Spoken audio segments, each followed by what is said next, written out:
අපේ අත්තලා මුත්තලාට තිබුණේ හේ න්‍යායවල්. අපේ අපොච්චලාගේ කාලේ වෙනකොට ඒවා අක්කර ගානට බැස්සා. අපෙනුත් පස්සේ දැන් අලුත් කාලේ පරිජස් දෙක තුනක ඉඩම් කෑල්ලක් වෙලාව. පේන දෙක් මානක යායකින් ගෙටගත්තු දේ කොහොම හොයන්නද මන්ද ආයිබෝන්.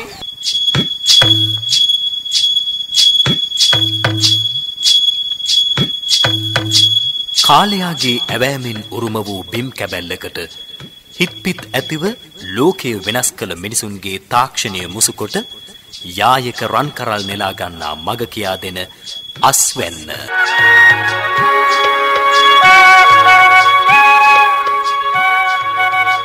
කෘෂිකර්ම දෙපාර්තමේන්තුවේ ගුවන්විදුලි ගොවි සේවාවේ මහනුවර ඒකකය කඳුරට ගුවන්විදුලියෙන් සිකුරාදා උදේ 8න් ආරම්භෙන හෝරාව වෙන්කොට කැත්තට උදැල්ලට හිතැත්තන් වෙනුවෙන් ඉටු කරනා විසල් මෙහෙවර අස්වැන්න කෘෂිකාර්මික වැඩසටහන හැම සිකුරාදාවකම පෙරවරු 8 සිට 9 දක්වා අස්වැන්න.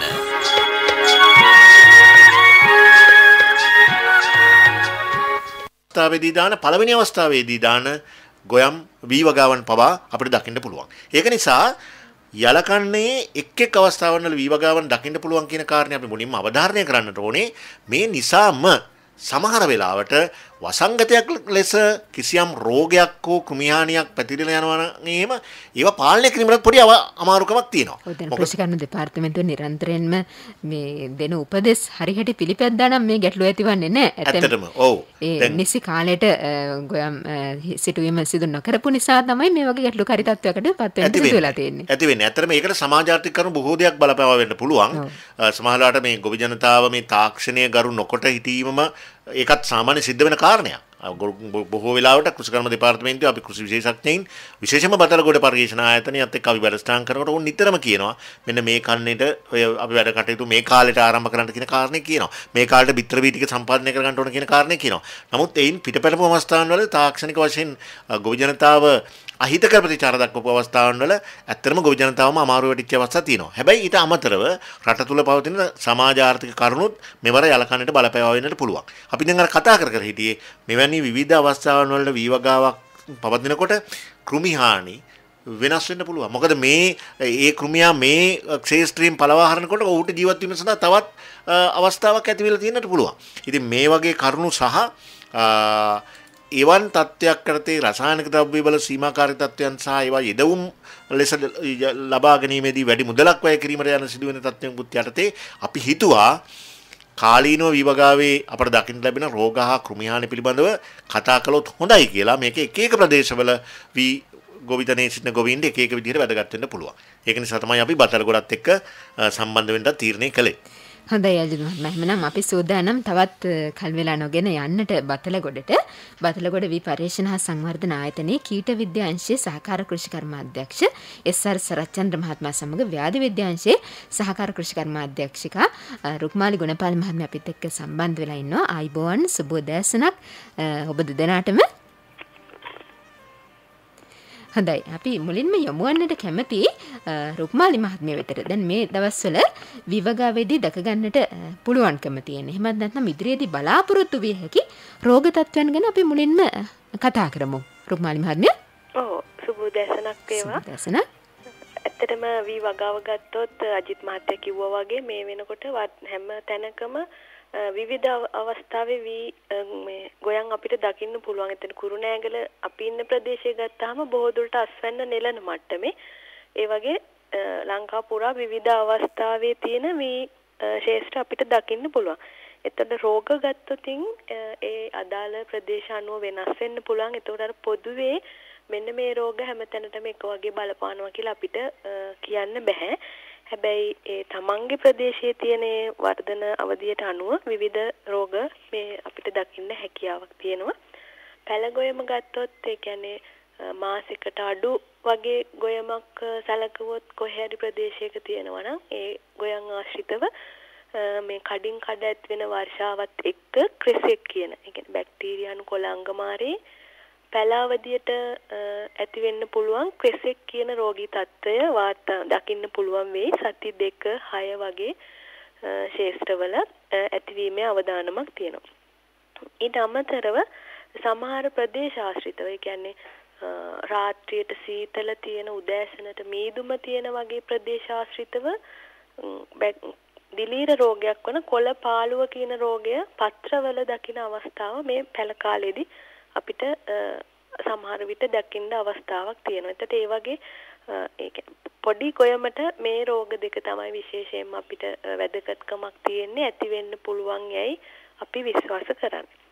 ඊට පස්සේ වර්ධන ගොයම ගත්තාම එහෙම නැත්නම් පඳුරු දමන ගොයම ගත්තාම ඒ වගේ ශේෂ්ත්‍රවලට ටිකක් වැඩිපුර රෝග තත්ත්වයන් දකින්න හම් වෙන්න පුළුවන්.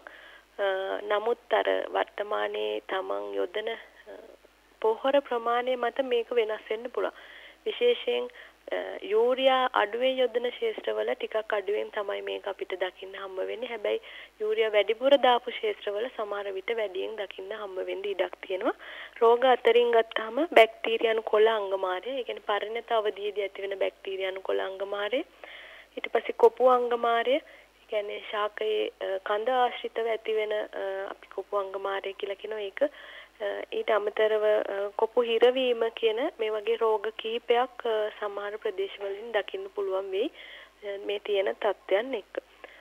ඊට අමතරව සැලකුවොත් පීදෙන ගොයම කියන එක එහෙම නැත්නම් කිරි වදින ගොයම ආශ්‍රිතව ගත්තොත් මේ තියෙන වර්ෂාපතන කඩින් කඩ හම්බෙන වර්ෂාපතන තත්ත්වයන් එක්ක ධාන්‍ය දුර්වර්ණ වීම කියන එක, සමහර විට බොල් වෙන එක, මේ වගේ රෝග එහෙම නැත්නම් කෘමි හානිත් වෙන්න පුළුවන්. ඒ අපිට හරියට එකක් හේතුවක් කියන්න බෑ. නමුත් රෝග විදිහට සැලකෙන නිසා ධාන්‍ය දුර්වර්ණ වීම සහ බොල් වීම වගේ දේවල් දකින්න හම්බ වෙන්න පුළුවන්. ඊට අමතරව අර කොපු හිරවීම, බැක්ටීරියානු කොළ අංගමාරය කියන ඒවත් ඒ අවධියේදී උනත් ඇතිවීමේ අවදානමක් තියෙනවා.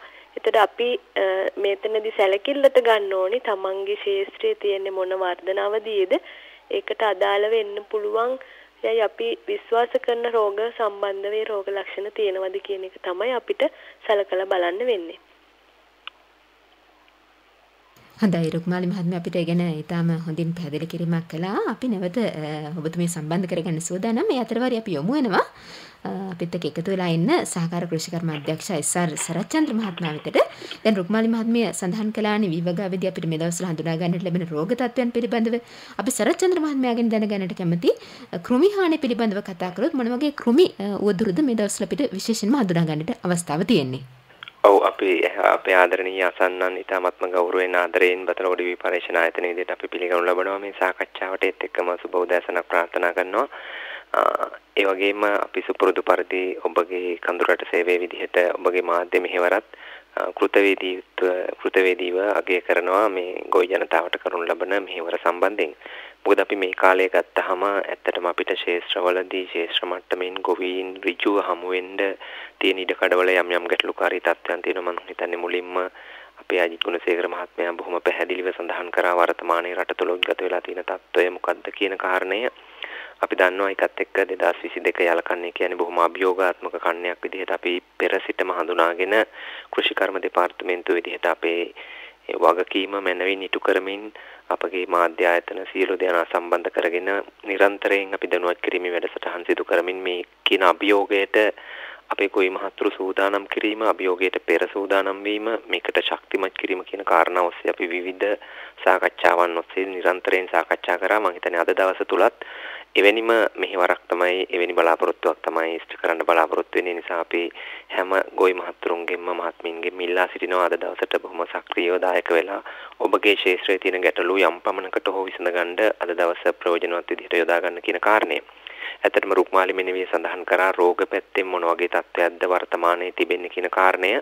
අපි දන්නවා 2022 යලකන්නේ තිබුණු ප්‍රතිපක්තිමේ තීන්දුව తీරන නිසා යම් ආකාරයක අක්‍රමවත් බවක් විවිධ අවස්ථාවලදී කන්නේ ආරම්භ වීමක් අපි නිරීක්ෂණය කරනවා පොදුවේ රට පුරාම. විශේෂයෙන්ම කුරුණෑගල ප්‍රදේශයේ සඳහන් කරා වගේම වර්ෂා පෝෂිත ප්‍රදේශවල මේ වන විට අස්වැන්න නෙළමින් සහ නෙළඬ ආසන්න මට්ටමක පවතිනවා. ඒ කෙසේ වෙතත් සුළුවාරි සහ මහාවාරි කියන ප්‍රදේශ තුල යම් ආකාරයක කන්නේ පමාවීමක් විවිධ අවස්ථාවල තියෙන ගොයමක් තමයි අපිට දක්නට ලැබෙන්නේ. ඒ අනුව අපි බැලුවහම තවමත් පැලගොයම් තියෙන අවස්ථා අපි නිරීක්ෂණය කරලා තියෙනවා. ඒ වගේ අවස්ථාවලදී පැලමැක්කාගේ හානිය තවමත් අපිට හඳුනා ගන්න පුළුවන්. මේ පමා වෙච්ච ශේෂ්ත්‍රවල අපි දන්නවා අපගේ අත්දැකීම් එක්ක විශේෂයෙන්ම යලකන්නේ තුල පමාවී වගා කරොත් අනිවාර්යයෙන්ම පැලමැක්කාගේ හානියට දැඩි ලෙස ගොදුරු වෙනවා. ඒ අත්දැකීම අපේ ගොවි මහතුරු ලැබමින් ඉන්නවා සමහරක් ප්‍රදේශවල. ඊට අමතරව වර්ධනය වන අවස්ථාවේ ගොයම් තිබෙන ශේෂ්ත්‍ර අපිට දැක ගන්න පුළුවන් විවිධ ප්‍රදේශවලින්. ඒ වගේ ප්‍රදේශවලදී තියෙන තත්ත්වය තමයි විශේෂයෙන්ම කහ පුරුක් පණුවාගේ හානිය අපිට වාර්තා වන ප්‍රදේශ කිහිපයක්ම තිබෙනවා. ඒ වගේම කොළ හකුලන දලඹුවාගේ හානිය සමහරක් ප්‍රදේශවල විවිධ පාලන ක්‍රම භාවිතා කළත් යම් ආකාරයකට පාලනය කරගැනීමේ අපහසුාවක් තියෙනවා කියන කාරණයක් අපිට වාර්තා වෙලා තියෙනවා කොළ හකුලන දලඹුවාගේ හානිය පිළිබඳව. ඒත් එක්කම අපට මතු පිටින් හඳුනගන්න බැරි තත්ත්වයක් විදිහට අපේ වීශාකයේ එහෙම නැත්නම් අපේ ගොයමේ මූල මණ්ඩලයට ආසාදනය වෙන මූල ගැටිති වටපණුවන් නිසා ඇතිවන තත්ත්වය වටපණුව ආසාදනය.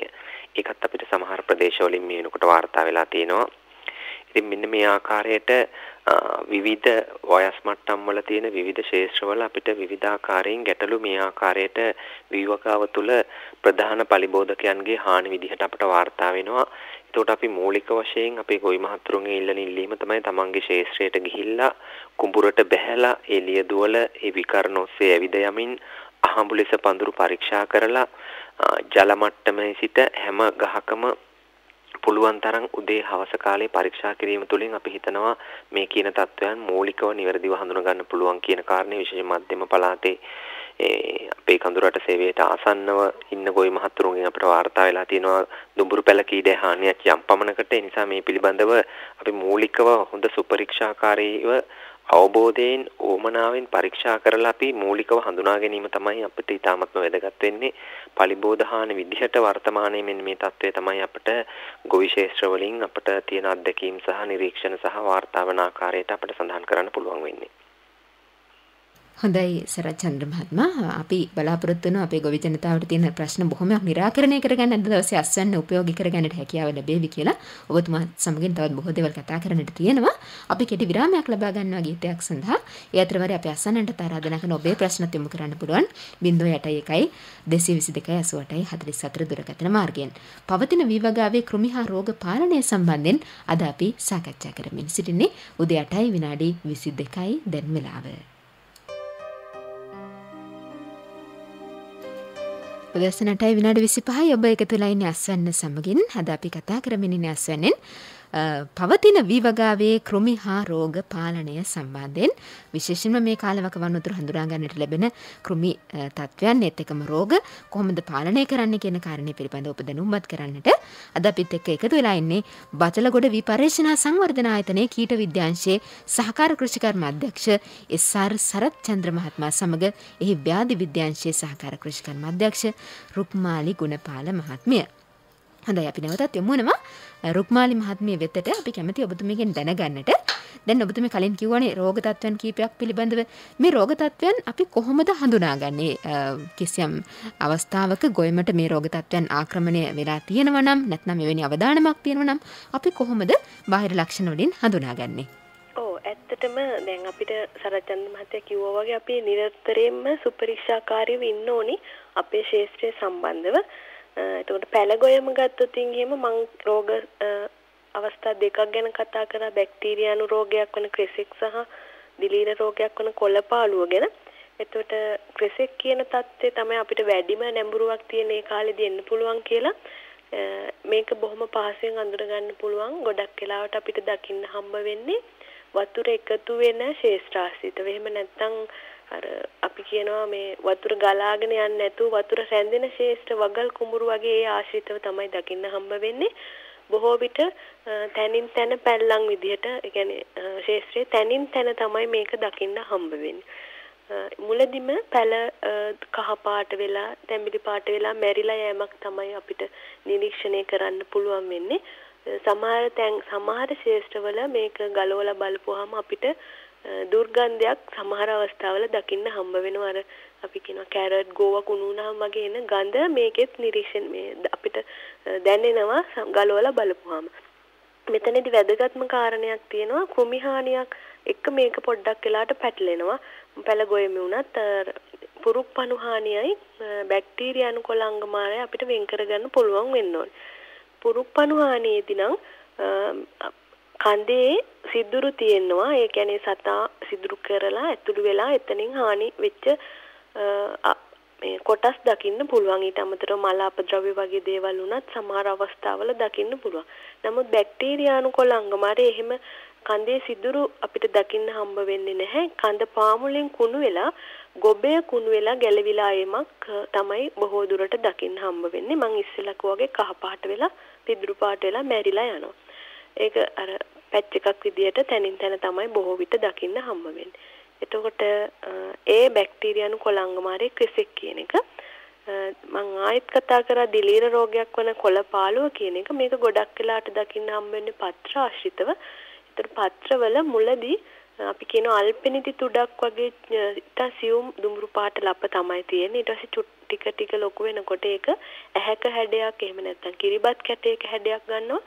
මේකේ වටේ දුඹුරු පාටක් රතු දුඹුරු පාටක් තියෙන්නේ. මැද අලු සුදු පැහැති කොටසක් තමයි තියෙන්නේ. එතන බොහොම පහසෙන් අඳුරගත්ත හැකි දෙකලවර හීනි වෙච්ච මැදින් මහත් වෙච්ච අර ඇහැක හැඩයක් එහෙම නැත්නම් කිරිබත් කැටයක හැඩයක් වන ලප තමයි කොළවල තියෙන්නේ.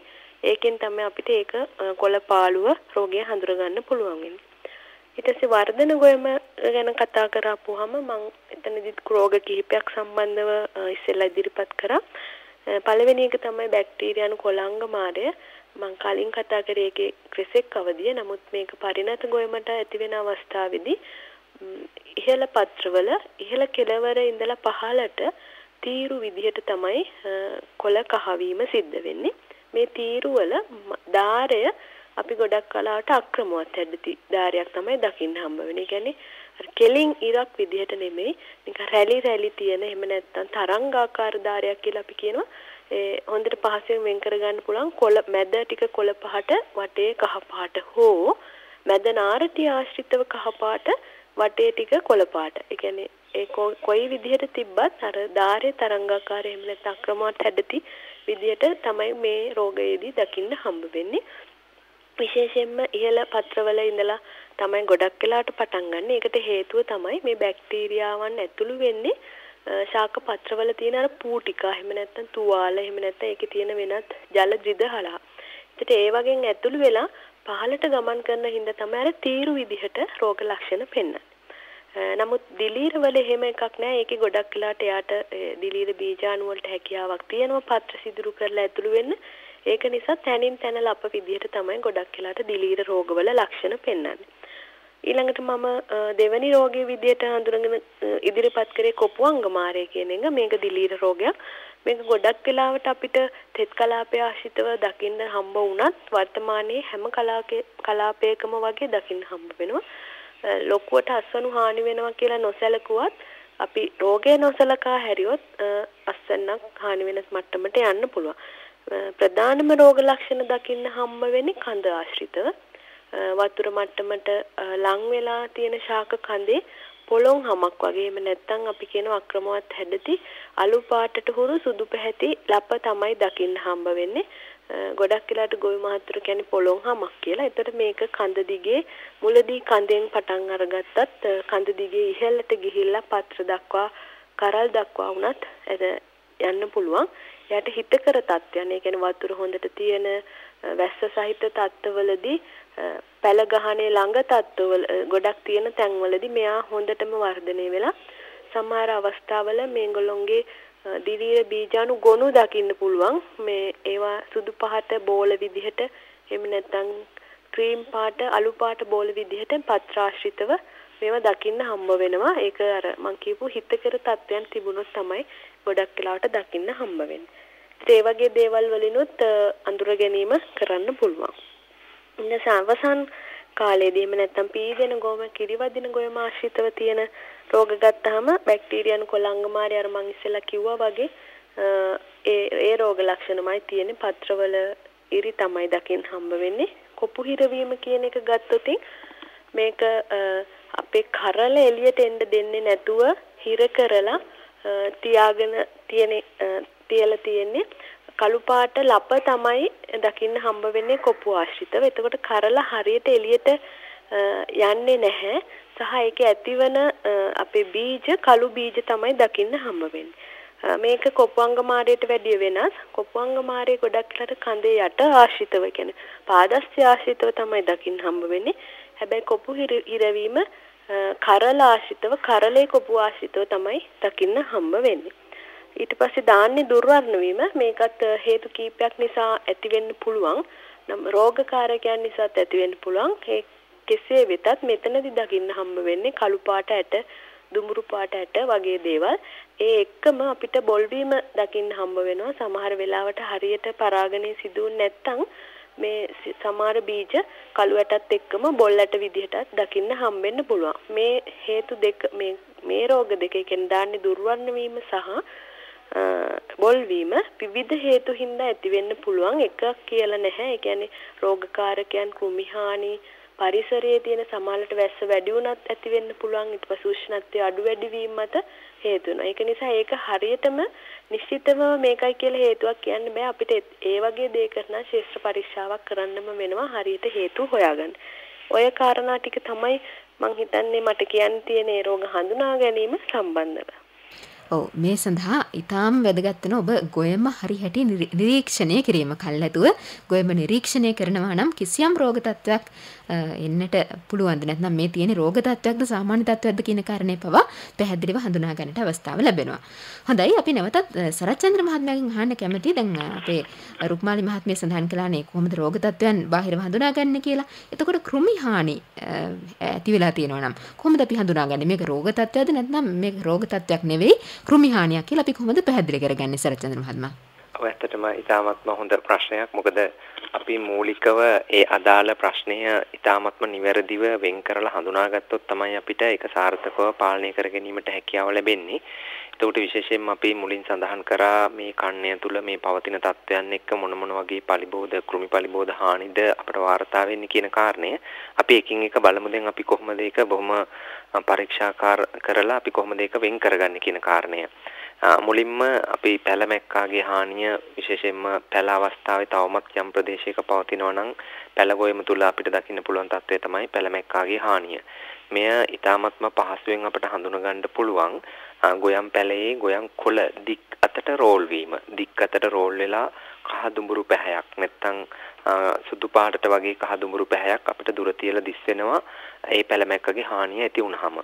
එතකොට දැන් අපිට මෙතෙන්දි තියෙන ගැටලුව තමයි අපි පලිබෝධ හානියක් හඳුනා ගැනීම සඳහා අපිට ක්‍රමෝපායන් නැත්නම් ක්‍රමවේදයන් දෙකක් අපිට පාවිච්චි කරන්න පුළුවන්.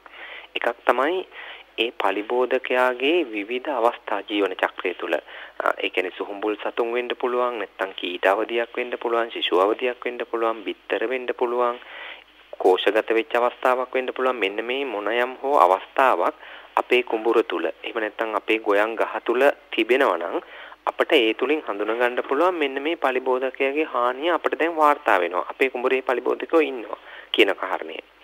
ඒතකොට දෙවන කාරණය තමයි ඒ අදාළ පලිබෝධකයා විසින් අපේ ගොයන් ගහේ ආහාර ලබා ගැනීම නිසා ඇතිවන තත්ත්වය නිසා ඒ හා ඇතිවෙන හානියේ ස්වභාවය එක පලිබෝධකය සඳහා සුවිශේෂී තත්ත්වයක්. එතකොට ඔන්න ඔය කියන කාරණා දෙක ඔස්සේ අපිට පලිබෝධ හානියක් හඳුනා ගන්න පුළුවන්. පලිබෝධකයාගේ ජීවන චක්‍රය තුළ විවිධ අවස්ථාවන් අපේ ගොයම තුළ නිරීක්ෂණය කරලා හෝ ඒ අදාළ පලිබෝධකයා විසින් හානි කරාම ඇතිවන ගොයන් ගහ විසින් දක්වන සුවිශේෂී ලක්ෂණ, සුවිශේෂී ප්‍රතිචාරය මොකක්ද කියන කාරණයක් එක්ක අපට පහසුවෙන් හඳුනා ගන්න පුළුවන්. නමුත් අපි දන්න කාරණයක් තමයි මේ ක්‍රමවේදයන් දෙක තුලින් අපේ ගොයමට අවම බලපෑමක් වන විදිහට සාර්ථකව මේ හානි පාලනය කර ගැනීමට නම් පලිබෝධකයාගේ විවිධ අවස්ථාවන් වලින් හඳුනා ගැනීම තමයි වැදගත් වෙන්නේ. මොකද පලිබෝධකයා ඇවිල්ලා එයා යම් ප්‍රමාණයකට වැඩි වෙලා එයාගේ හානිය සිද්ධ වුණාට පස්සේ ගොයන් ගහ විසින් ඒකට දක්වන ප්‍රතිචාරය එහෙම නැත්නම් හානියේ ස්වභාවය තුලින් අපේ ගොවි මාත්‍රු යම් පලිබෝධ හානියක් හඳුනා ගන්නට ගියොත් ඒ වන විටත් අපිට යම් කිසි ආකාරයක හානියක් සිද්ධ වෙලා තියෙනවා. ඒ නිසා හොඳම ක්‍රමවේදය තමයි පලිබෝධකයන් තුලින් හඳුනා ගැනීම.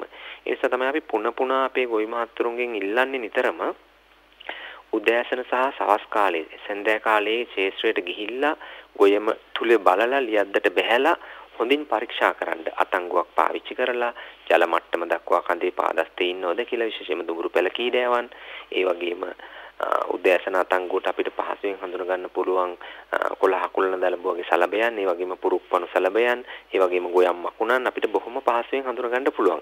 මෙන්න මේ කාරණා තමයි ඉතාමත්ම වැදගත් වෙන්නේ. දැන් ඒ ආකාරයට අපිට පැලගොයමින් ඉන්න පැලමැක්කගේ හානිය හඳුනා ගන්න හැකියාව තිබෙනවා.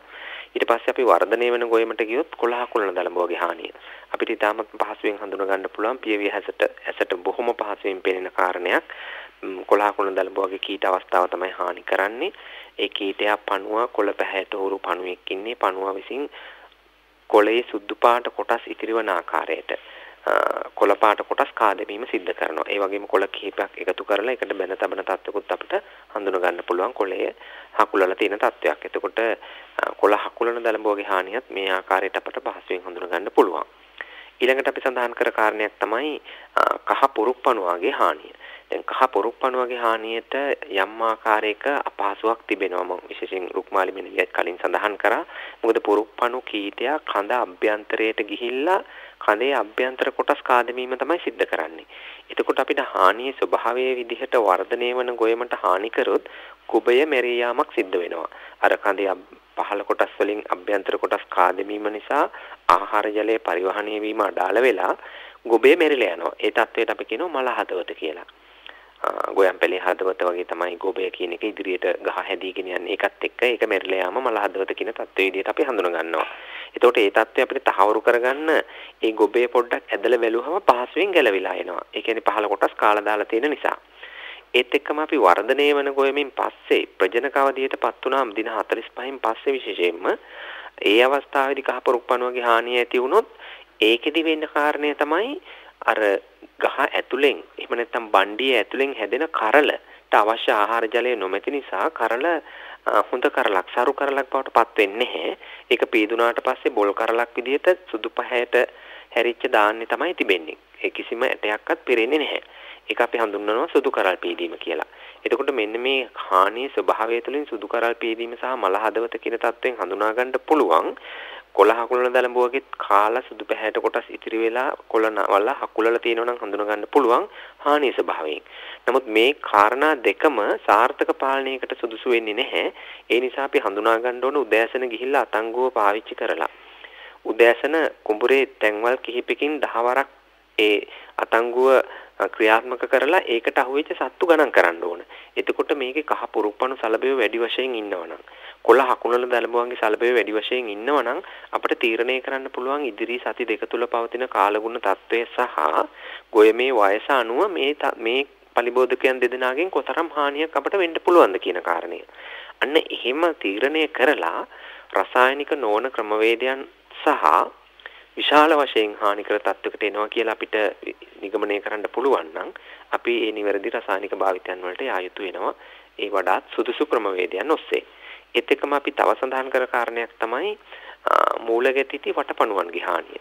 ඒකට මේ තත්ත්වය අපිට ගොයන් ගහේ ඉහළ කොටස් වලින් දක්වන තත්ත්වෙනුත් හඳුනා ගන්න පුළුවන්. මේක හැබැයි අපිට අර අපේ ගොවි මහත්තුරුන්ගේ මට්ටමේදී ඒ වටපණුවන් තුලින් හඳුනා ගැනීම හැකියාවක් නැහැ. අපි මුලින් සඳහන් කරා අදාළ පලිබෝධකයාගේ අවස්ථාව නිරීක්ෂණය කරලා හෝ හඳුනාගෙන ගන්නව නම් තමයි හොඳ කියන කාරණේ. නමුත් වටපණුවන් එහෙම පියවි හැට පේන්නේ නැති නිසා අපට පහසුවෙන් වටපණුව පස තුල ඉන්න වටපණුව හඳුනා ගැනීම හැකියාව අපේ ගොයින්ගේ මට්ටමේදී නැහැ. අපේ ගොවි මහත්තුරුන්ට නමුත් කළ හැකි කාරණයක් තමයි ගොයන් ගහේ ඉහළ කොටස් කුරු බවක් තියෙනවා නම් මණ්ඩි අල්ලි වශයෙන් කහ පැහැයක් වෙනවා නම් වර්ධනයේ බාල වෙලා තියෙනවා නම් අන්න එහෙමනම් අපි පරීක්ෂා කරලා බලන්න ඕන මූල මණ්ඩලය. එතකොට මූල මණ්ඩලයේ ගස් කීපයක් ඒ ස්ථාන වලින් ගලවලා හොඳින් සෝදලා විශේෂයෙන් කිරිමුල් ආශ්‍රිතව බැලුවොත් එහෙම මුලේ අග කෙලවර මහත් වෙලා හොකී පිත්තක ආකාරයට ඉදිමුණු ස්වභාවයක් තියෙනවා. මෙන්න මෙහෙම තියෙනවා නම් අපිට මූලික අවස්ථාවේ தත්ත්වය අපි නිරීක්ෂණය කරොත් හඳුනාගත්තොත් අපිට තහවුරු කරගන්න පුළුවන් මේක වටපණුවන්ගේ හානිය කියන කාරණය. මෙන්න මේ ආකාරයට අපි මුලින් ඊ타ත්ම නිවැරදිව ඒ හානි හඳුනා ගැනීම වැදගත් වෙනවා. විශේෂයෙන්ම ඊට අමතරව අපිට ඉන්න පුළුවන් ගොයම් මැස්සගේ හානිය තියෙන පුළුවන් මේ තියෙන අවස්ථාවල ගොයම පීදිලා මල් පිපෙන අවස්ථාවල කිරිවදින අවස්ථාවල ඒක පහසුවෙන් හඳුනා ගන්න පුළුවන් ගොයම් මැස්සා ඉන්නවා නම් ඒ අවස්ථාවේදී විශේෂයෙන්ම සවස් කාලේදී සහ උදෑසන කාලේදී තමයි පරීක්ෂා කරන්න ඕන. මෙන්න මේ ආකාරයට අර පෙර සඳහන් කර රෝග හඳුනා ගන්නවසේම කෘමි සහ කෘමි නොවන පලිබෝධකයන් ඊ타මත්ම සුපරීක්ෂාකාරීව පරීක්ෂා කළ උදෑසන සහ සවස් කාලයේ සඳ කාලයේ ඒත් එක්කම නිවැරදිව දිනපතා ඒ පරීක්ෂාවට ලක් කළා පැහැදිලිව ඒ පලිබෝධ හානි වෙන්වෙන් වශයෙන් හඳුනාගත්තොත් අපට පාලන කටයුතු සිදු කිරීමේ හැකියාව තියෙනවා. මම හිතන්නේ ඊළඟ කාරණේ විදිහට අපි කොහොමද අපි හඳුනාගත්ත තත්ත්වයන් පාලනය කරන්නේ කියන කාරණේ අපි සාකච්ඡා කරනවා. එකින් එකට රෝග සහ කෘමි හානි සම්බන්ධව මම හිතන්නේ ඉදිරි වටේදී සාකච්ඡාව කිරීමට මම හිතන්නේ නියමිතව තිබෙනවා. හොඳයි සරචන්ද මහත්මයා අපි කතා කරමු ඊළඟට පාලන ක්‍රම සම්බන්ධයෙන් රෝග තත්ත්වයන් වගේම පලිබෝධ හානි වළක්වා ගැනීමේදී අපි මොන වගේ පාලන ක්‍රමද උපයෝගී කරගත යුත්තේ කියලා. ඊට කලින් අපි කෘෂිකර්ම දෙපාර්තමේන්තුවේ අපි වෙත ලබා දෙන මෙන්න මේ පණිවිඩයටත් සවන් දීලා එමු. කෘෂිකාර්මික වැඩසටහන් වලට සවන් දෙන හිතවත් ශ්‍රාවකේනි, මෙන්න ඔබට තවත් වැදගත් පණිවිඩයක්. ගුවන් විදුලි වැඩසටහන් වලින් ඔබ දැනගන්නා මේ තොරතුරු වලට අමතරව කෘෂිකර්ම දෙපාර්තමේන්තුව මගින් වරින් වර නිකුත් කරන නවතම කෘෂි තොරතුරු ලබා ගැනීම සඳහා ඔබත් ලියාපදිංචි වන්න. මේ සඳහා 1920 දුරකථන අංකයෙන් කෘෂි උපදේශන සේවාව අමතා අංක 5 ඇතුළත් කරන්න. හොඳයි, ඒ පණිවිඩයත් එක්ක අපි යොමු වන්නට සූදානම් අපේ දුමින්දු වික්‍රමනායක මහත්මයා විතර අපිත් එක්ක මැදිරිට වෙලා ඉන්නවා. දුමින්දු මහත්මයා දැන් මේ කෘෂි කාලගුණ තොරතුරු හැමත් ලැබිලා ඇති. මම හිතන්නේ ඒකත් මේ වීවගාව නිරත වෙන අපේ ගොවි මහතුරුන්ටත් බොහොම ප්‍රයෝජනවත් වේවි. මොනවද අලුත්ම තොරතුරු? අනිවාර්යෙන්ම ගීතානි මහත්මිය, අපි පසුගිය සතියේත් මේ කෘෂි කාලගුණ උපදේශනයේ විශේෂ අවධානය යොමු කළ යුතු කරුණු කීපයක් ගැන මතක් කරා. ඒකෙනුත් අපි නැවත පොඩි මතක් කිරීමක් කරන්න සූදානම් වෙනවා. මේක ඉතාමත් වැදගත් වෙයි කියලා හිතෙනවා. මම හිතන්නේ අපේ සරච්චන්ද්‍ර මහත්මයාත් මුලින් සඳහන් කළා අපි මේ ගත කරන යලකන්නය මේ තරමක් ප්‍රමාද වෙලා තමයි ආරම්භ වෙලා තියෙන්නේ. ඒත් එක්කම අර එකවර ආරම්භ නොකිරීම නිසා මොන විදිහේ බලපෑම්ද සිදුවෙන්නේ කියලා. ඉතින් මේ කාලගුණ උපදේශනයේ අවධානය යොමු කළ යුතු කරුණු කීපයක් මම සඳහන් කරන්නම්. ඇත්තටම දැන් මේ වගා කටයුතු ආරම්භ කරලා තියෙන ගොවීන්ට තමන්ගේ අස්වනු නෙලීමේ කටයුතු මේ ජූලි මාසයේ අග වෙන විටවත් අවසන් කර ගැනීමට හැකි වුණොත් 3 වෙනි හා 4 වෙනි කන්නයක් සඳහා ඉක්මනින් යොමු වෙන්න පුළුවන් කියලා මේ උපදේශනේ සඳහන් වෙනවා. එතකොට මේ ඒ සඳහා වගා කරන්න කෙටි කාලින රනිල භෝග තෝරා ගන්න කියලා උපදේශනේ සඳහන් කරලා තියෙනවා. ඒත් එක්කම දැන් අපේ අජිත් මහත්මයාත් මුලින් සඳහන් කරා මේ වන විට අම්පාර මඩකල්ප වාගේ ප්‍රදේශවල වී අස්වනු නෙලීමේ කටයුතු මේ වෙනකොට සිද්ධ වෙනවා. නමුත් මේ කන්නේ එකවර ආරම්භ නොකිරීම නිසා අස්වනු නෙලීමේ කටයුතු සැප්තැම්බර් අගභාගය දක්වා දික් වෙයි කියලා කියනවා. එතකොට මේ තත්ත්වය මේ වාරි ජලාශවල ජලය විශාල වශයෙන් අපත යාමටත් හේතුවක් වෙනවා. ඒත් එක්කම මේ ගොවි මහත්මයන්ට මතක් කරන්න වෙනවා මේ පවතින ජලය අර පරිස්සමින් පාවිච්චි කරන්න කියලා, ඒ වගේම ආරක්ෂා කරගන්න කියලා. අනිත් කාරණය තමයි අර දැන් වී වගාවේ අස්වනු නෙලීමේ කටයුතු වල දින තීරණය කිරීමේදී මේ කාලගුණ දෙපාර්තමේන්තුව විසින් ලබා දෙන කෙටි කාලීන නිවේදන පිළිබඳ අවධානය යොමු කරන්න. ඒත් එක්කම දැන් අර කාලීනව පවතින මේ ඉන්ධන අර්බුදය විශේෂයෙන්ම අස්වනු නෙලීම සඳහා අවශ්‍ය කරන යන්ත්‍ර සූත්‍ර වලට අවශ්‍ය කරන නිසා අස්වනු නෙලීමේදී දින තීරණය කිරීම සඳහා මේ ඉන්ධන ලබා ගැනීමේ ගැටලු පවතින බැවින් මේ අස්වනු නෙලන කටයුතු සැලසුම් කිරීමේදී ඒ ගැනත් විශේෂ අවධානයක් යොමු කරන්න කියලා මතක් කරන්න සිටිනවා.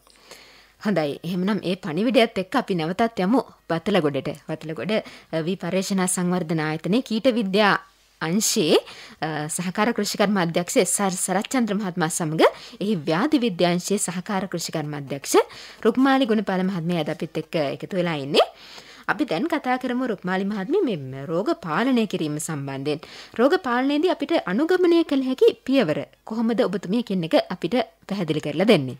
ඔව්, ඇත්තටම රෝග පාලනය ගත්තාම අපි කතා කරන්නේ හැමදාම ඒකාබද්ධ ප්‍රවේශය තුල අපි සිද්ධ කරන්න ඕනේ අපේ කටයුතු කියන එක. එතනදී සමහර රෝග වලට විශේෂයෙන් කරන්න ඕන තත්ත්වයන් තියෙනවා. ඒ ටික මම විශේෂයෙන් අවසානයේදී පැහැදිලි කරන්නම්. නමුත් පොදුවේ ඒකාබද්ධ රෝග පාලන ක්‍රමවේදය එහෙම නැත්නම් ඒකාබද්ධ රෝග පාලන ප්‍රවේශය ගත්තොත් එහෙම අපි ඉස්සෙල්ලාම හොඳින් බිම් සකස් කිරීම සිද්ධ කරන්න ඕනි. මේක ඇත්තටම රෝග සඳහා විතරක් නෙමෙයි කෘමි හානි, වල් පැලෑටි ආදී අනිකුත් සියලුම දේවල් සඳහා ඊටම වැදගත් වෙන කාරණයක්. හොඳින් බිම් සකස් කිරීම. ඒ කියන්නේ පස් පිඩැල්ල පෙරලෙන විදිහට බිම් සකස් කිරීම තුළින් රෝග කාරකයන්ගේ ජීවන චක්‍රයේ ඉන්න විවිධ අවස්ථා. මොකද රෝග කාරකයෝ අපිට කෘමීන් වගේ ඇහැට පේන්නේ නැහැ. ඒක නිසා අපි දන්නේ නැති කුමන හෝ රෝගකාරයෙක් ඉන්නවා නම් ඒගොල්ලොන් එකක් තමයි අවුවට මේ පිරිසිලා යාම තුලින් විනාශ වෙනවා. එහෙම නැත්නම් ජලය යට කිරීම තුලින් විනාශ වෙනවා. ඒතර මේ අවස්ථා දෙකම හරියට අපිට බිම් සකස් කිරීම තුලින් සිද්ධ කරගන්න පුළුවන් නම් ඒක වඩාත් වැදගත් වෙනවා. ඊළඟට දෙවෙනි කාරණේ තමයි අපි තෝරාගන්න බිත්තර වී ප්‍රභේදය අපේ ප්‍රදේශයට ගැළපෙන සහ අපි දැන් සමහර ගොවි මහතුරුන් කැමතිනේ සුදු වර්ගයකට සම්බ වර්ගවලට. ඔහොම එක එකගේ විවිධ කැමැති තත්වයන් තියෙනවා මේ වී සම්බන්ධව. ඒකට අදාළව තෝරාගන්න වී ප්‍රභේදය දැන් අපි හිතුවොත් සම්බ වර්ගයක් නම් ඒ සම්බ වර්ගයේ අපිට අපේ ප්‍රදේශයට නිතරම එන රෝග තත්වයන්, පලිබෝධ තත්වයන් වලට ඔරොත්තු දෙනවාද? එහෙම නැත්නම් ගොඩාක් ග්‍රාහී වෙනවාද? ඒ වගේ ටිකක් සලකලා බලලා ඔරොත්තු දෙන තත්වයන් වැඩි වී ප්‍රභේදයක් තෝරගන්න එක සිද්ධ කරන්නම ඕනි. මොකද එහෙම නැත්නම් එයාට හිතකර තත්වයන් ආපු ගමන් රෝගයක් හැදිලා අස්වැන්න හානි වෙන මට්ටමට යන්න පුළුවන් නිසා. ඊළඟ කාරණේ තමයි මේ තෝරාගන්න වී ප්‍රභේදයේ බිත්තර වී සපයා ගැනීමේදී ඒ බිත්තර වී අපි දන්න හොඳ එහෙම නැත්නම් අපිටම හදාගන්න පුළුවන් නම් වඩාත් හොඳයි. ස්වම් බිත්තර වී විදිහට. ඒතර අපි දන්නවා මේකේ රෝගකාරකයන්ගෙන් තොර පිරිසිදු බිත්තර වී කියලා. එහෙම නැත්නම් අපි දන්න තැනකින් අපි දන්න කෙනෙකුගෙන් ගන්න පුළුවන් නම් වඩාත් හොඳයි. එතනදී අර සහතික කරපු දෙපාර්තමේන්තුවේ නිර්දේශිත වර්ගයක ගන්න පුළුවන් නම් වඩාත් හොඳයි. ඒතර අපිට හොඳටම දන්නවා මේක හොඳ පිරිසිදු බිත්තර වී එකක් කියන එක. ඊළඟට සමහර අවස්ථාවලදී අපිට දැන් මේ තියෙන තත්ත්වයන් එක්ක බිත්තර වී වල ගැටලු අපිට පණ නැගෙන්න පුළුවන් නිරන්තරයෙන්ම. එතකොට එතනදී මගේ අදහස නම් හොඳම දේ තමයි අපිට අවශ්‍ය බිත්තර වී ටික අපේ කුඹුරෙම එක කොටසක හදාගන්න පුළුවන් නම් ඒක තමයි වඩාත් වැදගත් වෙන්නේ. එතන හොඳටම ඒ බිත්තර වී සඳහා අපි යොදා ගන්න කොටස හොඳටම අපිට නිරන්තරයෙන් සුපරීක්ෂාකාරී වෙලා රෝග පලිබෝධ වල් වලින් තොරව පවත්වාගෙන යන්න හැකියාවක් තියෙනවා. ලොකු ප්‍රමාණයක් අවශ්‍ය වෙන්නේ නැහැ අපිට. ඇත්තටම ඒ අවශ්‍ය පොඩි ප්‍රමාණය හදාගන්න පුළුවන් නම් වඩාත් වැදගත් වෙනවා. ඊළඟට දැන් ගොඩක් තැන්වල අස්වනු නෙලීමේදී අපි ගොඩක් වෙලාවට යන්ත්‍ර පාවිච්චි කරන නිසා පිදුරු ටික කුඹුරට වැටෙනවා. හැබැයි මේ පිදුරු ටික වැටෙන එක වඩාත් වැදගත්. ඒ කෙසේ වෙතත් රෝගකාරකයන් සහිත පිදුරු තියෙනවා නම් ඒ වගේ එකක් කුඹුරට ආවොත් විශේෂයෙන් කොපු අංගමාරයේදී ඒක ඊළඟ කන්නේ දක්වා අරන් යන්න හැකියාවක් තියෙනවා මේ පිදුරු වලට. ඒකින්ද ඒ ගැන පොඩි අවධානයෙන් ඉන්න. විශාල වශයෙන් කොපු අංගමාරයේ තියෙන ශේෂ්ත්‍රයක පිදුරු නම් ඒක කුඹුරට එකතු කරන්නේ නැතුව කොම්පෝස්ට් හදන්න වගේ පාවිච්චි කරන්න පුළුවන් නම් වඩාත් හොඳයි. මොකද අපිට ඒ පිදුරු වලින් ඊළඟට එන රෝග තත්ත්වයන් පාලනය කරගන්න හැකියාවක් තියෙන නිසා. ඊට අමතරව අපි දැන් හිටවන එක ගත්තොත් ඒක අපිට ගොඩක් වෙලාවට ගොවි මහත්තුරුන් පාවිච්චි කරන්නේ බීජ වපුරන එක. එතනදී අපිට පැල ගහණය පාලනය කරන්න හරිම අපහසුයි. හැකිනම් Tamanට ඒ හිටවන්න හරි පැරෂුට් දාගන්න හරි තත්ත්වයක් තියෙනවා නම් හැකියාවක් තියෙනවා නම් ඒ වගේ දෙයකට අනේක තමයි වඩාත් හොඳ. එහෙම නැත්නම් අපි බීජ වපුරනවා නම් අපේ ශේෂ්ත්‍රයේ තියෙන පැල ගහණය පුළුවන් තරම් මධ්‍යස්ථ ප්‍රමාණයකින් රෝගකාරකයන්ට හිතකර නොවන තත්ත්වයෙන් තියාගන්න. මොකද ගොඩක් තැන්වල විශාල වශයෙන් පැල ගහණේ තියෙන තැන්වල විශේෂයෙන්ම අම්පාර වගේ ප්‍රදේශවල කොපු අංගමාරයේම වැඩියෙන් එනවා. ඒ කියන්නේ පැල ළඟින් තියෙන ඒ ශුද්ධ පරිසරයේ හිතකර වෙනවා අර රෝගකාරකයන්ට. ඒක නිසා රෝග ඇති වෙන්න තියෙන හැකියාව වැඩි. එතකොට ඒකටම බැඳිලා තියෙනවා වල් පාලනය කියන එක. මොකද වල් වලිනුත් කරන්නේ පැල ඝනත්වය අඩු කරන එක. එතකොට එතනදී වල් මර්ධනයත් ඊටම වැදගත් වෙනවා. ඊට පස්සේ ගත්තොතින් කරකරපු 10 එකතු කරන්න පුළුවන් නම් අපිට බිම් සකස් කිරීමේදී ඒක වඩාත් වැදගත් වෙනවා. මොකද එතනදී කරන්නේ සිලිකන් කියන මූලද්‍රව්‍ය එකතු වෙලා ශාක පටක ශක්තිමත් කරන එක. එතනදී රෝගකාරකයන්ට ඇතුළු වෙන්න තියෙන හැකියාව අවම කරනවා. බාධාවක් විදිහට ක්‍රියා කරනවා මේ සිලිකන්. ඊට පස්සේ අපිට ජල කළමනාකරණයත් ඉතාම වැදගත් වෙනවා. මොකද ගොඩාක් රෝගවලට වතුර වැඩියෙන් තියෙන එක හිතකර තත්ත්වයක්.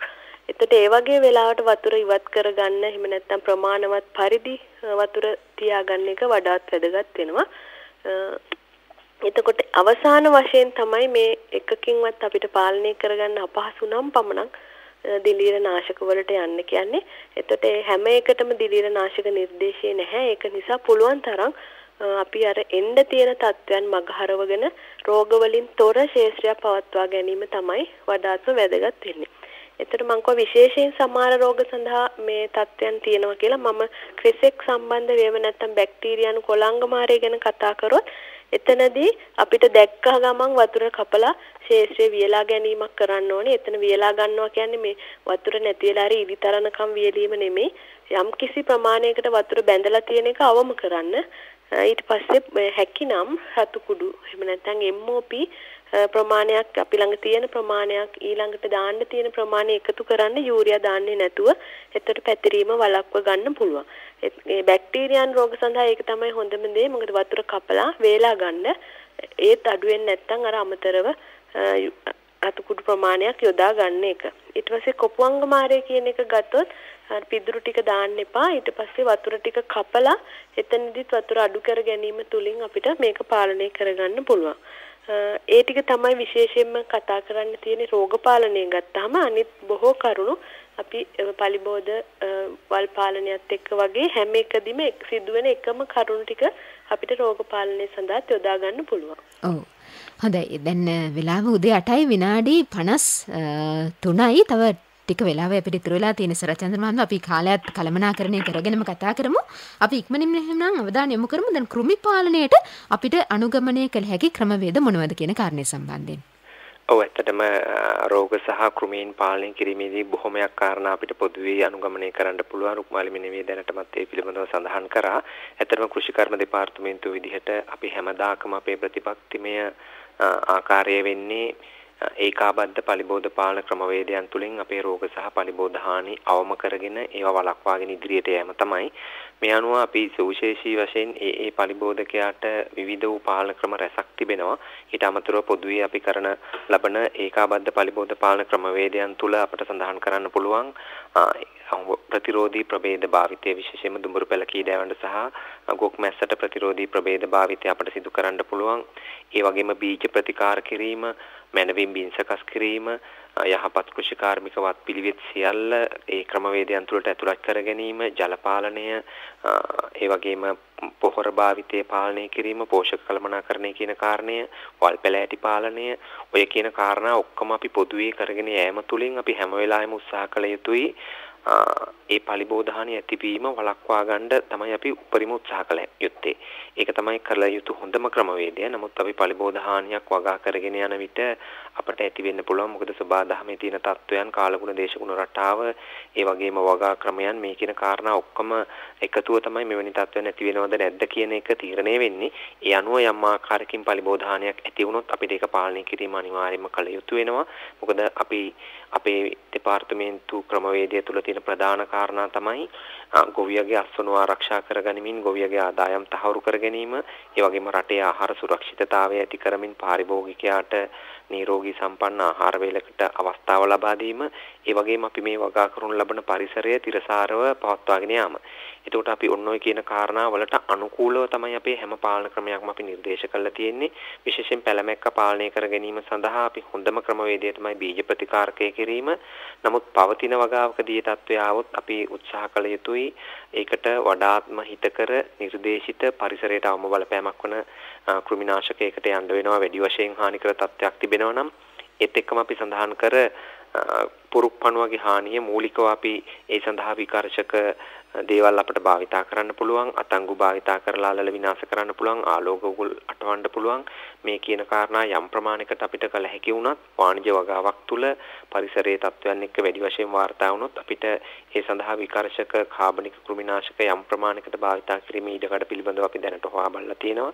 ඊට අමතරව මේ සඳහා රසායනික ක්‍රමවේදයන් වලට යන්න වෙනවා. විශේෂයෙන්ම නිර්දේශිත රසායනික දියර කෘමිනාශකයක් විශේෂයෙන්ම සලබයන් පාලනය කිරීම සඳහා යොදන්න පුළුවන්. ඊට අමතරව කැට කෘමිනාශකයක් නිර්දේශිත භාවිතා කරන්න පුළුවන්. ගහ ඇතුළත ඉන්න කීටයන් පාලනය කිරීම සඳහා.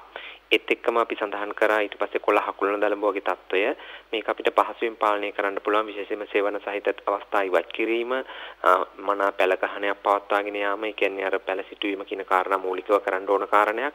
නමුත් තත්ත්වය ඇති වුණොත් අපිට ඒක පාලනය කර ගැනීම සඳහා එම ස්ථානයට පමණක් නිර්දේශිත කෘමිනාශක පරිසරයට අවම බලපෑමක් වෙන ඒවා තමයි ගොඩක් දුරට නිර්දේශ කරලා තියෙන්නේ. එවැනි කෘමිනාශකයක් එක ටැංකියක් හෝ ටැංකි භාගයක් කියන ප්‍රමාණයකින් මූලිකව යෙදීමේ හැකියාව තියෙනවා. ඊට කලින් අපිට අතින් අල්ලලා විනාශ කිරීම, කටුවත්තක් ඇදලා විනාශ කිරීම, මේ වගේ ක්‍රමවේදයන්ුත් අනුගමනය කරන්න පුළුවන්. නමුත් වැඩි වශයෙන් බෝ වෙනවා නම් අපිට එක ටැංකියක් වගේ ඒ ස්ථානීයව යොදලා මේ තත්ත්වය පාලනය කරගැනීමේ හැකියාව තිබෙනවා. ඊට පස්සේ සඳහන් කළ කාරණය තමයි වටපණුවගේ හානිය. වටපණු හානිය පාලනය කිරීම සඳහා ඉතාමත්ම සුදුසු වෙන්නේ ඒකාබද්ධ පලිබෝධ පාලනය තුල අපි නිර්දේශ කරලා තියෙන කට්ටලයක් සහිත පැකේජය කියන එක. ඒකෙදී අපිට රසායනික නොවන ක්‍රමවේදයන් වලට තමයි ප්‍රමුඛත්වය දෙන්නේ. බින්සක සීමේ ක්‍රියාවලියේ ඉඳලා තමයි විශේෂයෙන් මේ කටයුතු සිද්ධ කරන්න ඕන. ඒ තුලින් අපිට ඉතාමත්ම සාර්ථකව පාලනය කරන්න පුළුවන් කියන කාරණේ අපි ගොවි ශාස්ත්‍ර තුලදී අපි මනාව පැහැදිලි කළා, මනාව ඔප්පු කරලා තියෙනවා. විශේෂයෙන්ම මහවැලි සී කලාපය තුල ඒ වගේම තවත් ප්‍රදේශ කිහිපයක ඒ ආදර්ශන කටයුතු අපි සිද්ධ කරලා තියෙනවා. අපිට මේ ආකාරයට පුළුවන් මේ පාලන කටයුතු සිද්ධ කරන්න, ඒ වගේම ඉදිරි කන්නේ තුල ඇතිවෙන එක වළක්වා ගන්න ඉදිරි කන්නේ බොහොම තවදුරටත් අභියෝගයක් වෙන්න පුළුවන්. විශේෂයෙන්ම ප්‍රතිපත්ති තීන්දුව తీරන කෙසේ වෙනස් වුණත් රටේ පවතින ඩොලර් හිඟය, ආර්ථික අර්බුද තත්ත්වයන්, ඒ වශනිකව ගෙන්වා ගැනීමට තියෙන ගැටලුකාරී තත්ත්වයන්, ඔය සියල්ල සලකලා බැලුවොත් අපිට එන කන්නේ තුලත් යම් ආකාරයක පලිබෝධනාශක එහෙම නැත්නම් කෘෂි කාර්මික යෙදවුම් වල යම් හිඟයක් ඇති වෙන්න පුළුවන්. ඒ සියල්ලට අපි සූදානම් වෙන එක වඩාත් සුදුසුයි කියලා අපි විශ්වාස කරනවා. ඒ තුල අපේ ගොවි මහත්තුරුන්ට දිය හැකි පණිවිඩය තමයි බතලගොඩ වී පරීක්ෂණ හා සංවර්ධන ආයතනයේ විදිහට හැකි සෑම අවස්ථාවකම යහපත් කෘෂි කාර්මික වත්පිළිවෙත් තුළ නියැලෙන්න, කන්නේට වගා කිරීම, හොඳින් බින් සකස් කිරීම, පෙර කන්නේ පැවති සියලුම පලිබෝධ රෝග අවස්ථා විනාශ වන පරිදි සියලුම වල් පැල ඇටි, භෝග අවශේෂ හොඳින් පසට මිශ්‍ර වන විදිහට, ඒවා දි รา පත් වන විදිහට බිම හදලා විධිමත්ව නැවුම් කන්නයක් විදිහට එන කන්නය තුල අපිට වගාව ආරම්භ කරන්න පුළුවන් වුණොත් අපි විශ්වාස කරනවා 50% රෝග පලිබෝධ අවම කරගෙන අපි වචනේ පරිසමාප්ත අර්ථයෙන්ම නැවුම් කන්නයක්, නව කන්නයක් විදිහට 2022-23 මහ කන්නේ අපට ආරම්භ කරන්න පුළුවන් වෙයි කියලා අපි විශ්වාස කරනවා. මේ කන්නේ අස්වැනින් එලීමත් සමගම ඊළඟ කන්නේට සූදානම් වෙන්න කියන පණිවිඩය තමයි අපි දෙන්නේ. හැම වෙලාවකම තමන්ගේ කැපවීම, තමන් කරන ලබන කැපවීම සුපරීක්ෂාකාරී බව පිළිබඳව විශ්වාසය තබන්න, නිවැරදි බිත්තර වී සියලුම යහපත් පිළිවෙත් කෘෂි කර්මාන්තය තුළ නිර්දේශ කරලා තියෙන දෙපාර්තමේන්තු නිර්දේශයන්, ඒ වගේම අපේ නිලධාරීන් සමග සම්බන්ධ වෙලා විද්‍යානුකූල තාක්ෂණයන් එකතු කරගෙන අපේ ගොවි මහත්තුරුන්ගේ ඉතාමත්ම වටිනා වැදගත් අත්දැකීම් එක්ක ඒ තාක්ෂණයන් මුසු කරලා මේ තියෙන තත්ත්වයන්, මේ කන්නේ ලැබපු අත්දැකීම් ඉතාමත්ම හොඳින් සිහියටගෙන ඊළඟ කන්නේ සඳහා ඉතාමත්ම ශක්තිමත්ව අපි මුහුණ දෙමු කියන කාරණේ අපි සඳහන් කරනවා. මොකද එතකොට අපිට මේ කෘෂි කර්මාන්තය තුළ තිබෙන අභියෝග, වීවගාව තුළ තිබෙන අභියෝග අපිට ජය ගන්න පුළුවන් කියන කාරණය අපි තරයේ විශ්වාස කරනවා. මොකද රටේ තියෙන තත්ත්වයන් වලටත්, රටේ තියෙන සියලු අර්බුද වලටත් හොඳම විසඳුමක් වෙනවා ශක්තිමත් කෘෂි කර්මාන්තයක් ගොඩනගලා රටට කිසිදු හිඟයකින් තොරව බත සපයන්න පුළුවන් වුණොත් අපිට ගොඩක් ප්‍රශ්න නිරාකරණය කරගන්න පුළුවන් වෙනවා. එhmenan ඊළඟ කන්නේටත් ඒ තත්ත්වයන් යොදාගමු කියන පණිවිඩය අපේ ගොවි මහත්තුරුන්ට මේ අවස්ථාවේදී තාමත් කමින් මතක් කර සිටිනවා. හොඳයි සරච්චන්ද්‍ර මහත්මයා, මම හිතනවා ඔබතුමා ඊටාම පැහැදිලිව කාරණා ඉස්මතු කළා. අපි ඔබතුමාට වගේම ස්තුතිවන්ත වෙනවා අද අස්වැන්න සමගින් එකතු වුණු බතලගොඩ වී පරීක්ෂණ සංවර්ධන ආයතනයේ කීට විද්‍යාංශයේ සහකාර කෘෂි කර්මාධ්‍යක්ෂ සරච්චන්ද්‍ර මහත්මයාටත්, ව්‍යාධි විද්‍යාංශයේ සහකාර කෘෂි කර්මාධ්‍යක්ෂ රුක්මාලි ගුණපාල මහත්මිය ඔබතුමීටත් බෙහෙවින්ම ස්තුතියි. බොහෝමත් ස්තුතියි. ඒත් එක්කම අස්වැන්න වැඩසටහන සම්බන්ධීකරණය කරමින් අපිත් එක්ක එකතු වුණු කෘෂිකර්ම දෙපාර්තමේන්තුවේ ගුවන්විදුලි ගොවි සේවාවේ කඳුරට ඒකකයේ සහකාර කෘෂිකර්ම අධ්‍යක්ෂ සංවර්ධන අජිත් ගුණසේකර මහත්මයා, තාක්ෂණික සහායක දුමින්ද වික්‍රමනායක මහත්මයා ඔබතුමන්ලටත් බෙහෙවින්ම ස්තුතිවන්ත වෙනවා. මම ගීතානි ඒකනායක අදත් අස්වැන්න නිෂ්පාදනය කළේ කඳුරට සේවයේ සහකාර අධ්‍යක්ෂ සමන් ජයරත්න මහතා. ඔබට අස්වැන්නෙන් සපිරි සුබ සතියක්.